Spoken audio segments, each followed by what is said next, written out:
If you're somebody who could eat all sorts of foods, then you got sick, now you feel like you can't eat anything without a reaction, this is for you. You are in the right place.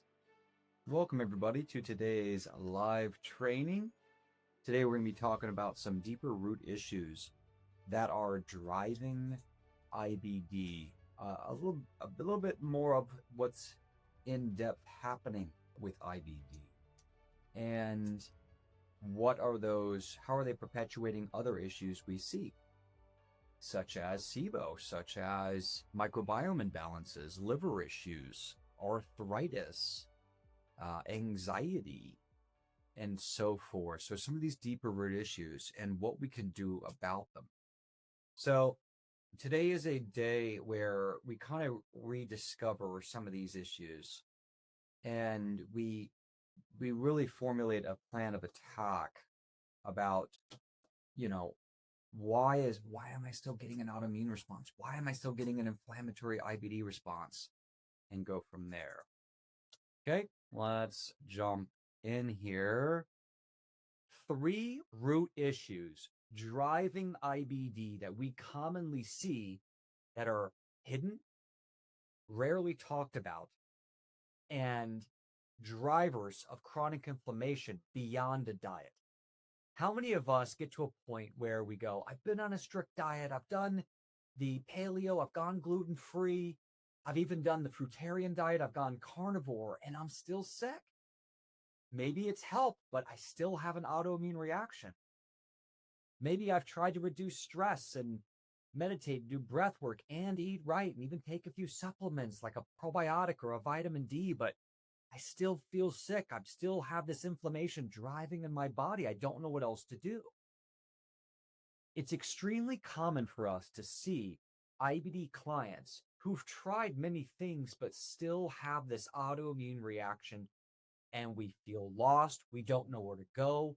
We don't know what to do about it. Today's training is about 3 hidden, commonly missed drivers of IBD that may be the reason why you're having food sensitivity, arthritis, skin reactions, chronic bleeding, mucus, urgency, chronic fatigue, dry eye, brain fog, all of these issues.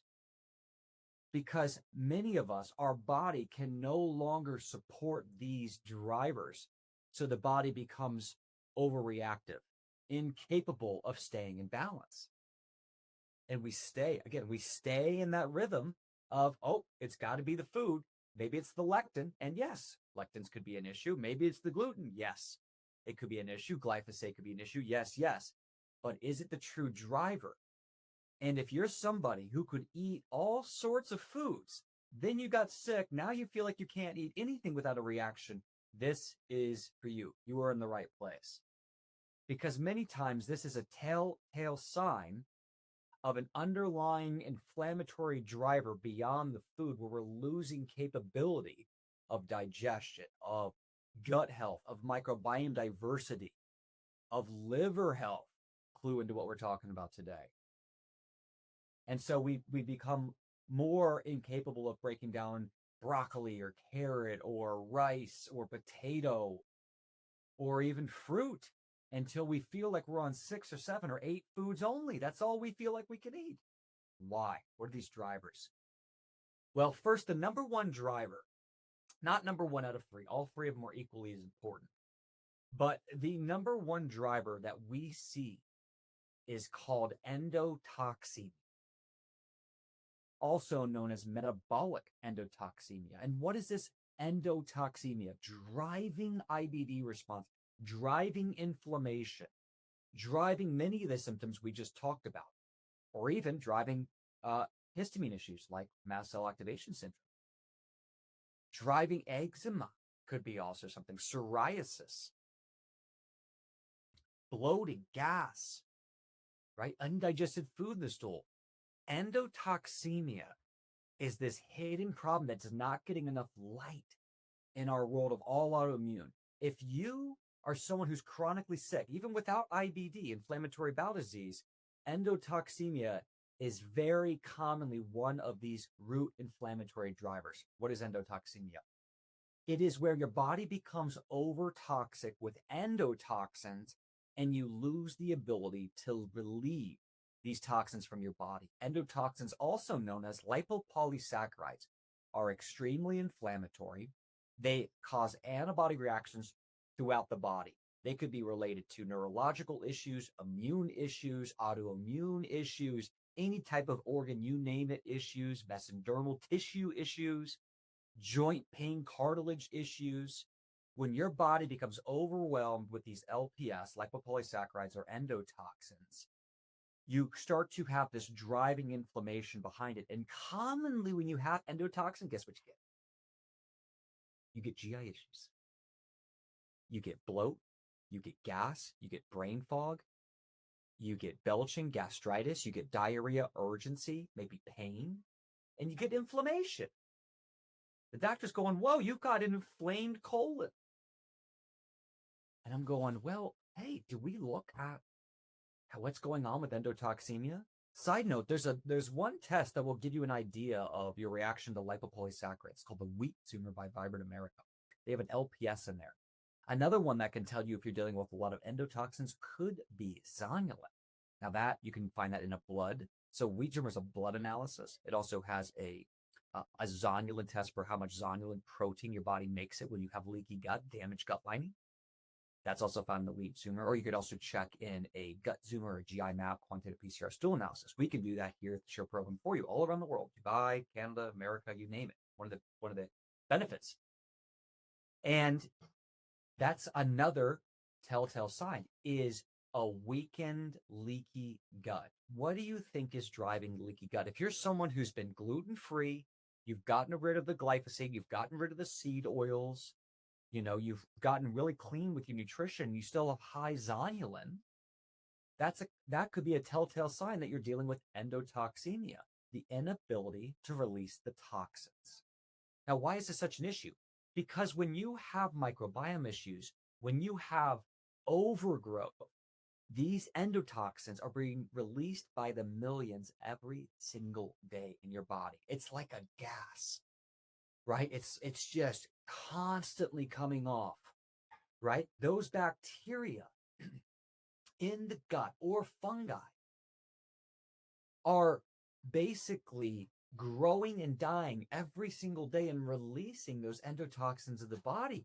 And that is where your body has to deal with it from the drainage point. See, a lot of us, we have poor liver function, as I mentioned earlier. And part of the reason might be the amount of toxins your liver has to deal with where it gets overwhelmed. It gets tired. It can no longer handle it. And every time the liver tries to clean the toxins, guess what happens? This is called metabolic endotoxemia. The endotoxins seep through the weakened gut lining into the bloodstream. What's behind the gut lining? Well, the immune system. That's part of the autoimmune reaction. And many blood vessels that all lead to the liver.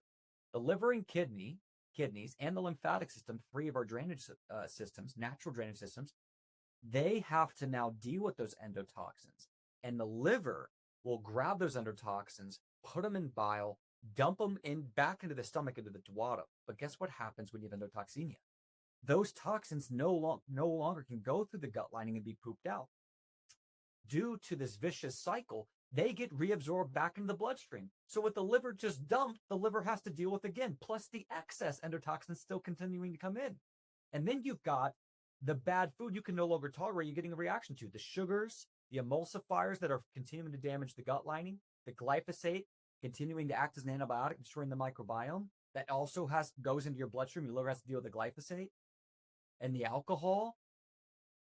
And you see what's happening? This one of these main problems that we see and we can help you get rid of. This is why we get so many testimonies, because we know how to deal with endotoxemia. It's a vicious cycle.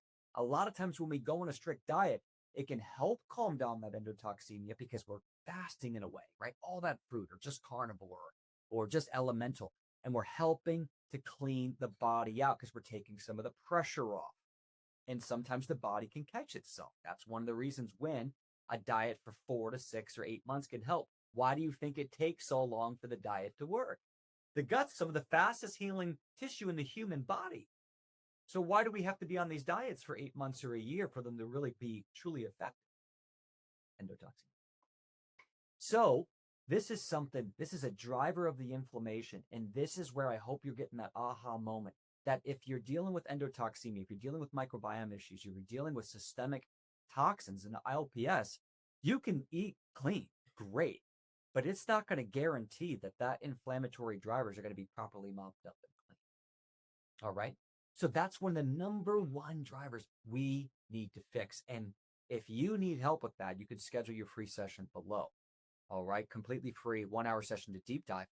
But remember, getting rid of endotoxemia is one of the most important parts of longevity, of vibrant health, of energy, of skin health. If you're dealing with eczema, psoriasis, dermatitis, yes, there could be candida underlying. Yes, there could be bacteria underlying, but many times it's a lack of ability to release toxins. And this also could be the big C word driving is a lack of ability to drain toxins. This is single-handedly one of the biggest problems of all disease.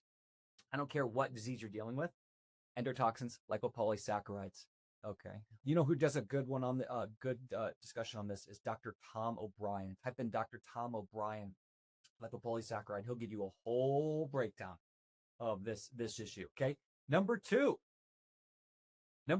is going to be viral load replication. I can't tell you how many of our members, our IBD members, we have helped put into remission dealing with viral load. Okay. Now, many of us have heard of the big scary word herpes before, right? Herpes. Oh my God, cold sores, kissed the wrong bug, got in bed with the wrong, kissed the wrong, frog, got in bed with the wrong person. All this scary stuff. Well, turns out this virus is much more than an STD or a red bump on your lip or something like this. The herpes virus has many forms of it that we're finding more and more connected to autoimmune reactions. For instance, Epstein-Barr virus. Did you realize that Epstein-Barr virus is in the herpes family virus? Now, it's not necessarily an STD, but you can get EBV, Epstein-Barr virus, cytomegalovirus, also the same family, varicella virus, echovirus, Coxsackie virus, or even herpes simplex virus. These 6 are all in that same family, not necessarily sexually transmitted, but they can be passed through hug, kiss, sharing a glass. Don't worry, there's nothing you can do about it. When I spoke with Dr. Arman, who's helped us put together our protocols for viral load, he's an MD in Germany with his own lab and specializes in viral load and its connection to autoimmune and Lyme and all this. He said about 9 out of 10, maybe more Americans, just 330 Americans, have been exposed and are carrying one of these forms of the viral load. So it's not about not getting the viral. It's about the strength of your body to be able to keep any kind of viral load in check. So viral load reactivation, we find to be one of the biggest reasons for driving underlying inflammation. Again, you could be eating perfect, you could be juicing, you could be meditating, but your inability to deal with one of these viruses. Now, we have a lab test here we send out to Germany where we check these. We use ELISpot technology, plus we check the IgG, IgM, which your doctor can check with under insurance if you ask them. They're very nice to you. But the third one we got to check is the IgA antibodies. That's local mucosa antibody reaction, IgA. That's what's missing. So Dr. Arman helps us check those 6 viruses. And we commonly find them active and recurring in our IBD clients. Commonly. Okay. I would say out of 10 people we test, 4 or 5 of them have 1 or more of these viruses active. And again, it doesn't mean you've had cold sores and you could be a virgin and have active recurring Epstein-Barr virus and cytomegalovirus. Now, I nearly died from a CMV reactivation experience back in 2014. I don't know what happened. Now, a lot of us, when we get a weakened immune system, when our body goes through the stress, when we're malnourished, right? Dropping all that weight, being under that stress, drinking alcohol, not getting enough sleep, being surrounded by electromagnetic fields all the time, constantly on Bluetooth. You put all that together, you're weakening your body, and it's more likely to have this reactivation. And some of us we don't really react to the viral load. So I can check somebody and they have viral load, but they don't get any symptoms, where other of us can have severe issues, such as colon reactions, okay, such as gut reactions. I had to go on a chemotherapy antiviral to save my life from this viral load. So I now know to keep my body really strong, I'm careful with anything that suppresses and weakens my immune system, like the examples I gave you. But this is a common hidden driver. And I'll tell you this, I've seen people eat perfect, do meditation, be on immunosuppressants, and still have such severe reactions. The doctor says, look, there's nothing you can do except surgery. Nothing you can do except surgery. That's what they told me. I found the viral. I treat the viral. It's no longer a problem for me because I knew. And now you have a hunch. Is that what it is? What are signs that viral could be the issue? Have you had shingles? Have you had HSV? Do you get cold sores? Have you gotten, well, something else I noticed. Now, I've never had a cold sore in my life, but I had CMV, right? But something I noticed is night sweats. Night sweats could be a sign, not always, but it could be.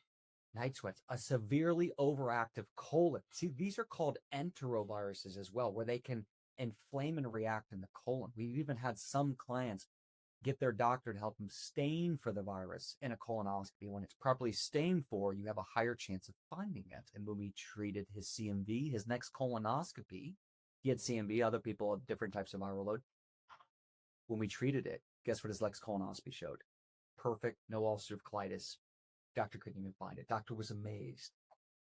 How much of this, not all of us, we're all different on why we're getting this chronic inflammation in the bowel, right? There's chronic inflammation in the bowel. None of our root issues are perfectly the same, and how we respond to the root issue isn't perfectly the same. 5 people get, have CMV reactivate in the body, everyone's going to respond a little bit different. Same thing could be with other root issues, okay? So you've got to build your answer. That's what we do with Shield. We build your answer and get you empowered. So viral load. You want to make sure that you're helping support your body with viral load. If you suspect these issues, you need to get off alcohol. You need to sleep better. You need to reduce EMF exposure and blue light exposure. You need to work on your circadian rhythm. You need to be careful with CrossFit and wind sprints and trying to increase your protein intake to 220 calories and work out 6 days a week. Just think of it just like if a person does get a cold sore, you put too much stress on your body, it can continue to cause viral load replication. You want to get your vitamin D nice and high, okay? 65 ng over mLs is what your doctor might say is okay. I keep mine higher personally.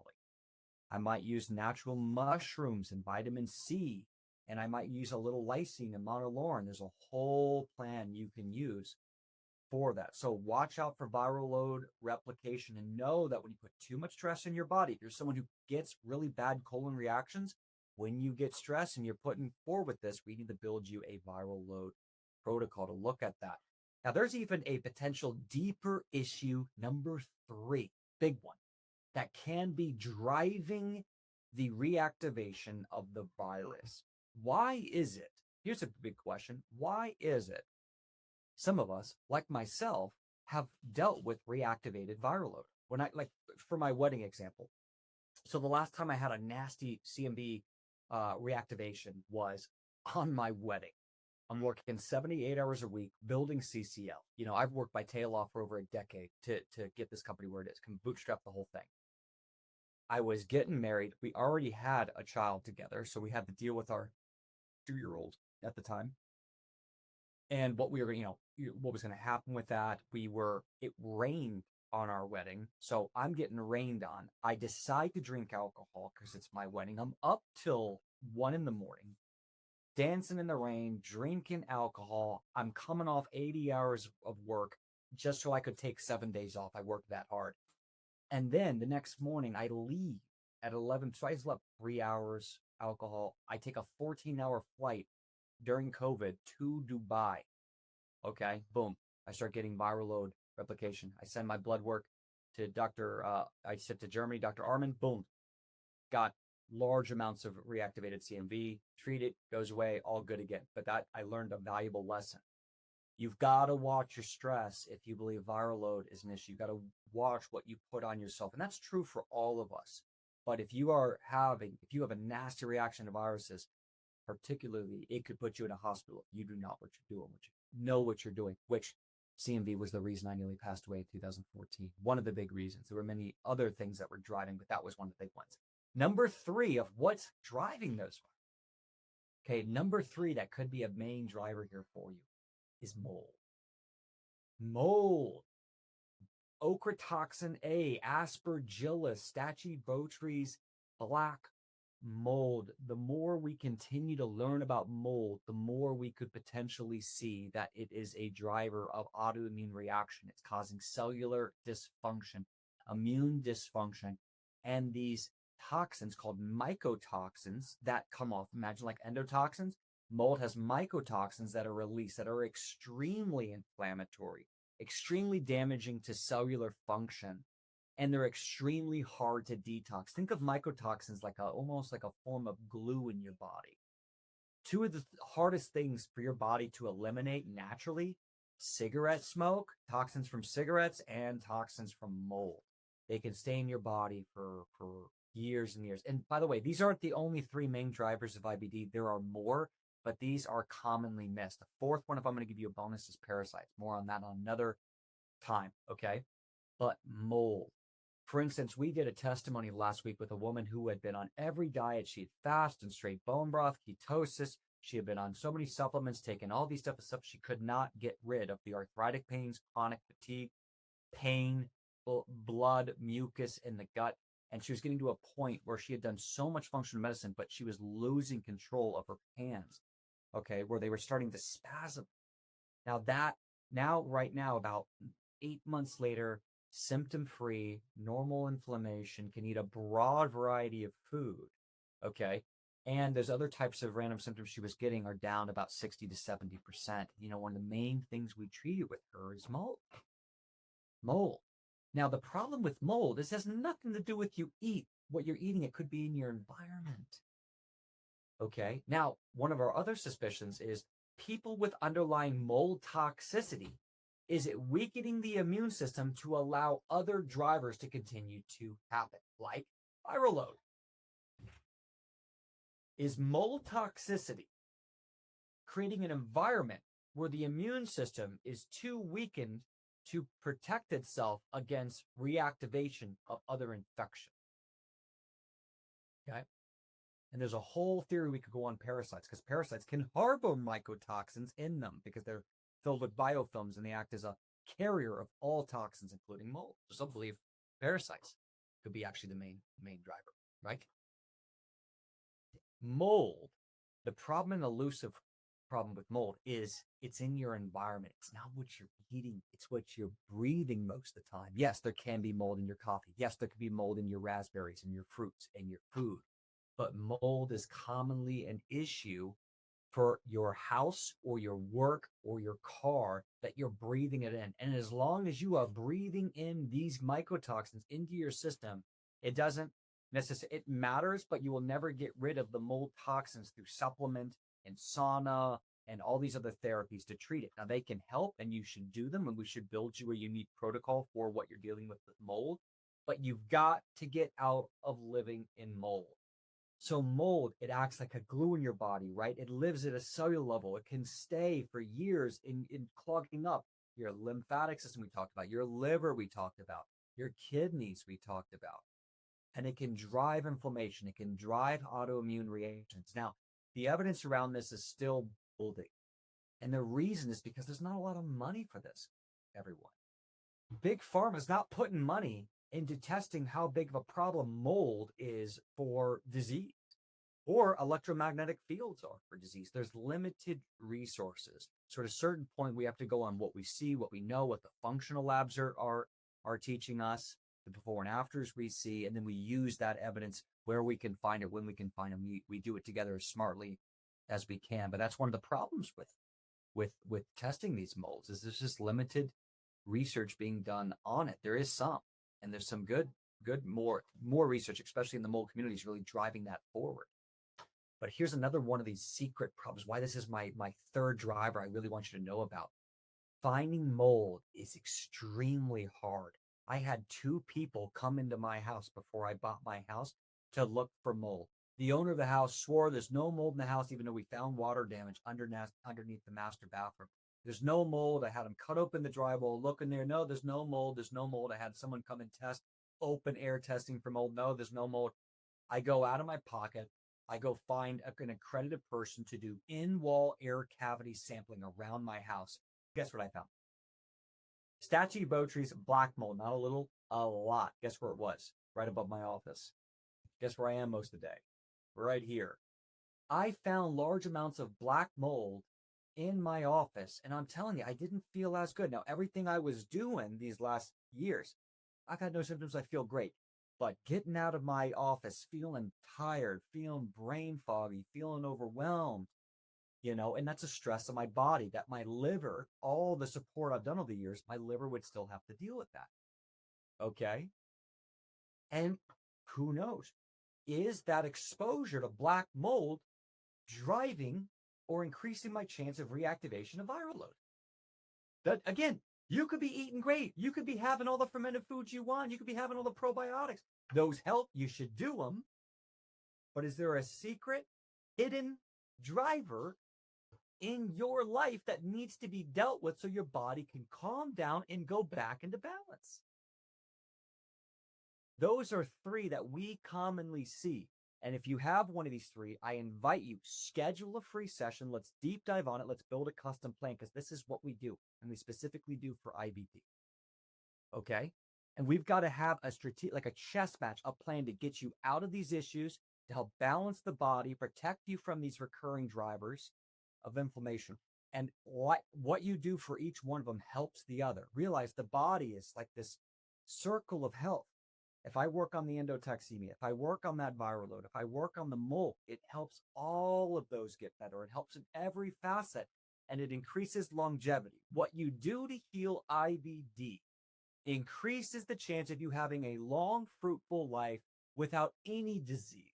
And when you wake up and realize that I don't want to just survive, I want to thrive. I don't want to just live in fear doing things because I'm scared of IBD. I want to live my best life ever. I want to reduce ever needing a doctor or needing a medication. I want to reduce diabetes, heart disease, cancer, stroke, hospital accidents. That's the top 4 killers in the United States. Then this is where you start, because what you do for the fear of IBD is what you do for the desire and glory of the best life you could ever have genetically. So make them the same. Get trained. Okay? Treat it, then you can beat it. Get in the community that actually works. Get involved. Come to these live trainings like Artie, Linda, Lisa, Esbieta, Lana, Courtney. Great to see you guys today. Okay? And get your power back. The worst decision we ever made is outsourcing our health to someone besides ourselves. It is our responsibility to have the best life we can. We have the resources. We have things that our grandparents and our parents never had. We have the internet. We have each other. We have the new technology. We have biohacking. Whew. Okay, we just need to go back to our ancient principles. We need to get back to the planet Earth. We need to learn how our body can handle these. Because just remember this. Do you think that these parasites existed 150 years ago before autoimmune disease even was around? Because 100 years ago, there was no such thing as IBD. Okay, no such thing. Were there parasites? Were there viruses? Was there mold? Yes. I'm going to leave you with that food for thought. See you guys next week. Happy healing.